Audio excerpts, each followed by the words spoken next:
Hello everyone, आप सभी लोग का EMKS वीडियो MP में बहुत बहुत स्वागत है। तो कक्षा 10वीं यूपी बोर्ड परीक्षा 2025 का टॉप MCQ क्वेश्चन सामाजिक विज्ञान का है।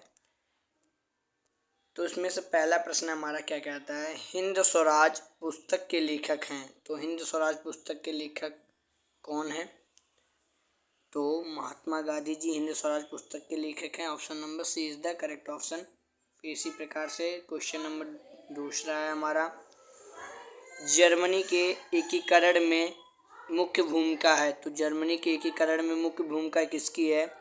ऑटो विस्मार्क की या फिर हिटलर या फिर नेपोलियन, इनमें से कोई नहीं। तो किसकी मुख्य भूमिका है?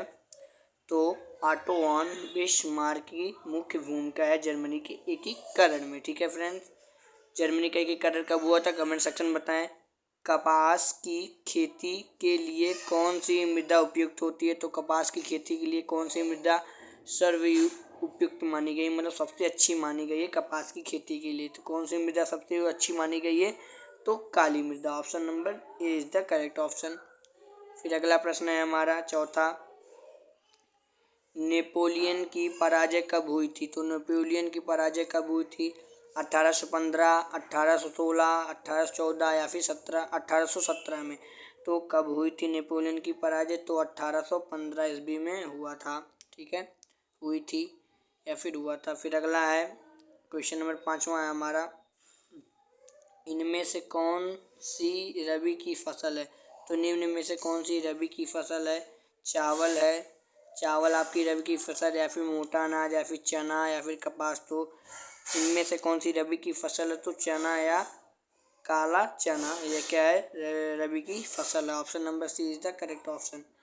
फिर इसी प्रकार से अगला प्रश्न है फ्रेंड्स हमारा, क्वेश्चन नंबर 6वां है, चिपको आंदोलन किससे संबंधित है? तो चिपको आंदोलन किससे संबंधित है? वन संरक्षण से संबंधित है। ठीक है, वन संरक्षण से संबंधित है। फिर 7वां नंबर प्रश्न हमारा है, निम्न में से कौन सी संघीय सूची का विषय है?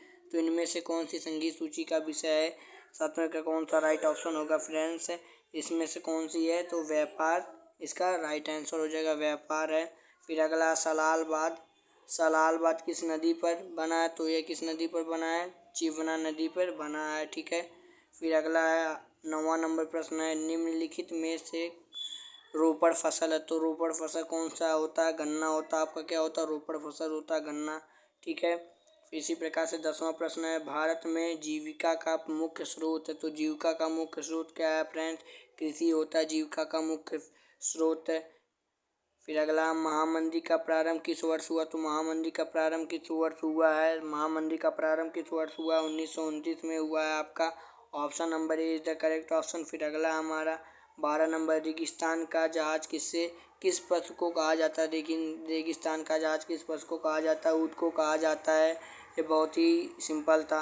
तो यह देखिए बहुत ही महत्वपूर्ण है। मानव अधिकार दिवस कब मनाया जाता है? तो यह कब मनाया जाता है? 10 दिसंबर को मनाया जाता है। मानव अधिकार दिवस कब मनाया जाता है? 10 दिसंबर को मनाया जाता है। फिर अगला हमारा प्रश्न नंबर 14 है, भारत में कौन सी भाषा अधिक बोली जाती है? तो कौन सी भाषा अधिक बोली जाती है? हिंदी अधिक बोली जाती है friends. Option number C is the correct option. फिर इसी प्रकार से 15 नंबर प्रश्न है हमारा, बॉक्साइट किस धातु का अयस्क है? तो बॉक्साइट किस धातु का अयस्क है? एल्युमिनियम का है। Option number D is the correct option. फिर अगला हमारा 16 नंबर है, विश्व का सबसे अधिक जनसंख्या वाला देश कौन सा है? तो विश्व का सबसे अधिक जनसंख्या वाला देश कौन सा है प्रेजेंट टाइम में? तो भारत है। Option number B is the correct option. फिर अगला हमारा, प्रथम विश्व युद्ध कब हुआ था? तो प्रथम विश्व युद्ध कब हुआ था फ्रेंड्स? 1914 ईस्वी में हुआ था प्रथम विश्व युद्ध। फिर अगला प्रश्न है 18 नंबर, असहयोग आंदोलन का मुख्य कारण था। तो असहयोग आंदोलन का मुख्य कारण क्या था? रॉलक एक्ट के कारण असहयोग आंदोलन पारित हुआ था। ठीक है, फिर 19 नंबर प्रश्न क्या कहता है, चाय का सर्वाधिक उपजाऊ वाला राज्य है। तो चाय का सर्वाधिक उपजाऊ वाला राज्य कौन है? कमेंट सेक्शन में आप सभी लोग बताएं। कमेंट सेक्शन में चाय का सर्वाधिक उपजाऊ वाला राज्य कौन सा है? असम है या फिर तमिलनाडु है? असम है या फिर तमिलनाडु? कमेंट सेक्शन में बताएं। तो फ्रेंड्स फिर अगला प्रश्न है हमारा, टिहरी बांध किस नदी पर स्थित है? तो टिहरी बांध किस नदी पर स्थित है? उत्तराखंड, मतलब किस नदी राज्य में है? सॉरी फ्रेंड्स, किस राज्य में स्थित है? तो उत्तराखंड में स्थित है। फिर अगला, सार्वजनिक और निजी क्षेत्र के आधार पर विभाजित है, तो इसमें से ये option number C is the correct option इसमें से होगा। 21 नंबर का option number C is the correct option है फ्रेंड्स। फिर अगला है 22 नंबर प्रश्न है, निम्न में से उत्पादन का साधन है, तो निम्न में से उत्पादन का साधन क्या है? पूंजी है। Option number A is the correct option. फिर अगला है हमारा, निम्नलिखित में कौन अजैविक संसाधन है? तो इनमें से कौन अजैविक संसाधन है? तो चट्टानें क्या है? अजैविक संसाधन है, ठीक है। फिर 24 नंबर प्रश्न है, फ्रांस की क्रांति तो कब हुई थी? तो option number B is the correct option, 1789 में हुई थी, ठीक है। फिर अगला, यंग इटली सोसाइटी का संस्थापक कौन था? तो यंग इटली सोसाइटी का संस्थापक कौन था फ्रेंड्स? कौन था? इसका कौन सा राइट आंसर हो जाएगा आपका? इसका राइट आंसर कौन सा होगा आपका? Option number D is the correct option, Mazzini, ठीक है, मेजिनी, ठीक है। Option number D is the correct option. फिर अगला, भारत छोड़ो आंदोलन किसने पारित किया? तो भारत छोड़ो आंदोलन किसने पारित किया? सरदार या फिर बाल गंगाधर तिलक या फिर महात्मा गांधी या फिर सुभाष चंद्र बोस। तो किसने पारित किया था?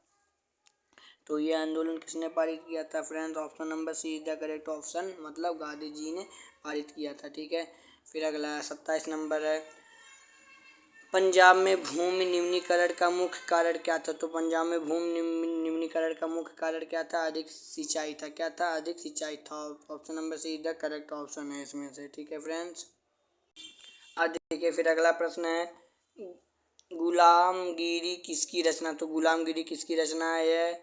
ये किसकी रचना? गुलामगिरी किसकी रचना है फ्रेंड्स? तो यह है ज्योतिबा फूले की रचना। गुलामगिरी किसकी है? ज्योतिबा फूले की है। फिर अगला है, भारतीय रेल में रेल प्रखंडों मतलब जोन की कुल संख्या है, तो रेल के कितने जोन होते हैं? भारतीय रेल में कितने जोन हैं रेल के? तो कितने जोन है फ्रेंड्स? 18 जोन है। Option number C B is the correct option. फिर अगला है, सूचना एवं संचार प्रौद्योगिकी का आर्थिक क्षेत्रक है, तो इसमें मतलब प्राथमिक है या फिर तृतीय या फिर द्वितीय या फिर चतुर्थ है, तो इसमें से कौन सा ऑप्शन सी राइट ऑप्शन होगा? तो option number B is the correct option, तृतीय क्षेत्रक है, ठीक है, मतलब तृतीय क्षेत्रक है, ठीक है। फिर अगला है हमारा 31 नंबर, उपभोक्ता सुरक्षा अधिनियम किस वर्ष पारित हुआ? तो यह सुरक्षा अधिनियम किस वर्ष पारित हुआ है? किस वर्ष पारित हुआ? 24 दिसंबर 1986 ईस्वी को पारित हुआ है। कब हुआ? 24 दिसंबर, आपको याद रखना है, 24 दिसंबर 1986 ईस्वी को प्राप्त हुआ, ठीक है।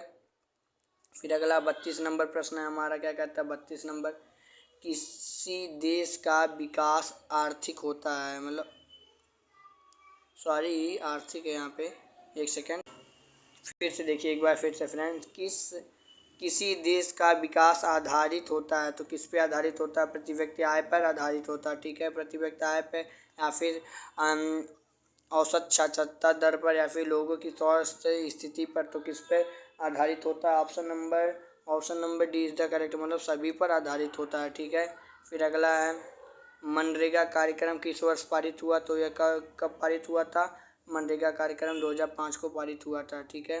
फिर अगला प्रश्न है, ऑटो वान बिस्मार्क का संबंध किस देश से था? तो ऑटो वान बिस्मार्क का संबंध किस देश था?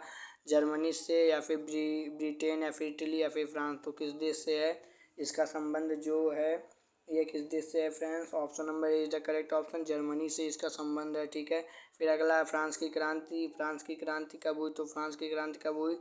तो 1789 ईस्वी को हुई, मतलब 1789 को हुई था, ठीक है। फिर 1944 में ब्रिटेन वुड्स सम्मेलन कहाँ आयोजित किया गया? तो यह कहाँ आयोजित किया गया था? यह सम्मेलन कहाँ मतलब किया गया था? तो यह सम्मेलन जो कि किया था आपका अमेरिका में, यहाँ पे see all option right option हो जाएगा, अमेरिका में किया गया था। फिर अगला है, अब यहाँ से देखिए मतलब किसका संबंध किससे था, ठीक है, किसका संबंध किस देश? तो फ्रांस का संबंध नेपोलियन और बीनापोर्ट से था, ठीक है। और इटली में जूसीपी मेस्सेनी का संबंध था इटली से, और जर्मनी से किसका संबंध था? ऑटो वान बिस्मार्क का संबंध था, ठीक है। अब इसी प्रकार से 37 नंबर प्रश्न है हमारा, 37 नंबर, अफ्रीका में रीडेफेस्ट क्या था? तो यह क्या था? एक जानवर था। क्या था यह? एक जानवर था, ठीक है। फिर अगला यहाँ पे जानवर रहेगा, कौन सा ऑप्शन करेक्ट है?